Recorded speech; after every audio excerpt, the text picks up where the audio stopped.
Village to village దారి ఇది. Okay, ఇక్కడ నుండి మనకి ఇటు సైడ్ మనకి బీటీ రోడ్ పడుతుంది విలేజ్ టు విలేజ్ పోవడానికి. రోడ్కి ఈ బీటీ రోడ్కి అనుకొని మనకి ఫస్ట్ బిట్ అన్నట్టు ఇది.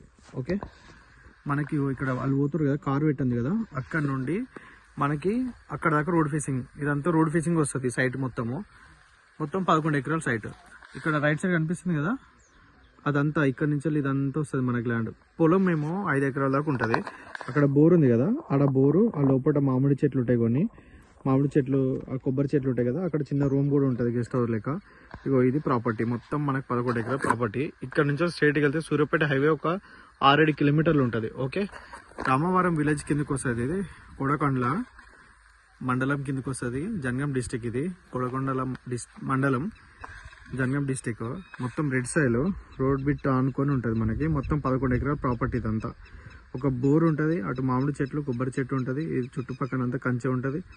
ఇదంతా మనకు ల్యాండ్. ఇది కల్టివేషన్ చేస్తూ ఉన్నారు. చుట్టూ జాలితో ఇట్లా బౌండరీస్ వేసి చుట్టూ మొత్తం ఫెన్సింగ్ చేసి ఉంటుంది. మొత్తం 11 ఎకరాల ప్రాపర్టీ. మొత్తం రోడ్ ఫేస్ ఆనుకొని, ఆ కార్ నుండి ఇక్కడ దాకా మనకి రోడ్ ఫేసింగ్ ఆనుకొని ఉంటుంది. ఇదంతా చుట్టుపక్కల సరౌండింగ్ ఇది. ఓకే, రామవరం విలేజ్ కిందకి వస్తుంది ప్రాపర్టీ మొత్తము. జనగాం డిస్టిక్, సూర్యాపేట హైవేకి ఒక 6-7 కిలోమీటర్లు ఉంటుంది. మొత్తం రెడ్ సైల్ మళ్ళీ కల్టివేషన్ చేస్తూ ఉన్నారు. ఇది బ్లాక్ కాదు, ఇది కాల పెట్టినారు, ఇప్పుడు మళ్ళీ కల్టివేషన్ చేస్తారు. ఇటు లెఫ్ట్ సైడ్ కూడా చూడండి, మొత్తం రెడ్ సైల్స్ ఇదంతా. ఇది ప్రాపర్టీ.